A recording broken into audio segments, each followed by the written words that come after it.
నా పేరు సత్యనారాయణ అండి. మా నాన్నగారి పేరు ఎర్ర సుబ్రహ్మణ్యం అండి. మేము ఇక్కడ 2 ఎకరాలు చెరువు చేస్తున్నామండి, రొయ్య సాగు చేస్తామండి. గత 5 సంవత్సరాల గురించి చేస్తున్నాం కానీ మాకు ఎటువంటి ఇబ్బంది లేదండి. ఇవాళ మా చెరువులో పాయిజన్ కలపడం జరిగిందండి. పాయిజన్ కలపడం వల్ల మొత్తం రొయ్యలన్నీ నేలపాలు అయిపోయిందండి. దగ్గరగా 9 నుంచి 10 లక్షల వరకు మేము దాంట్లో పెట్టుబడి పెట్టడం జరిగిందండి. అది కూడా మా సొంత చెరువు ఏం కాదండి, మేము లీజు తీసుకుని చేస్తున్నామండి.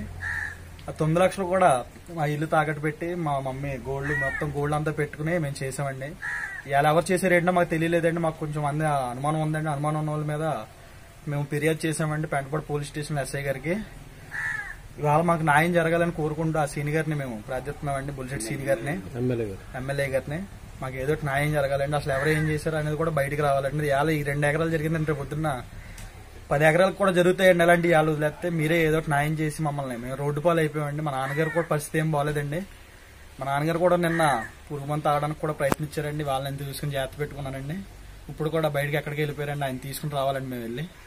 మీరే సీని గారు, మా ఎమ్మెల్యే గారు ఏదో చేస్తారని ఆశిస్తూ సెలవు తీసుకుంటున్నానండి. కడమరెప్పారండి మరి. మా చెరువులో ఇలాగ విషప్రయోగం జరిగిందండి. అనుమాన స్థితిగా ఉన్న వాళ్ళ మీద కేసు పెట్టామండి పెంటపాడు పోలీస్ స్టేషన్ లో. మాకు న్యాయం కావాలండి.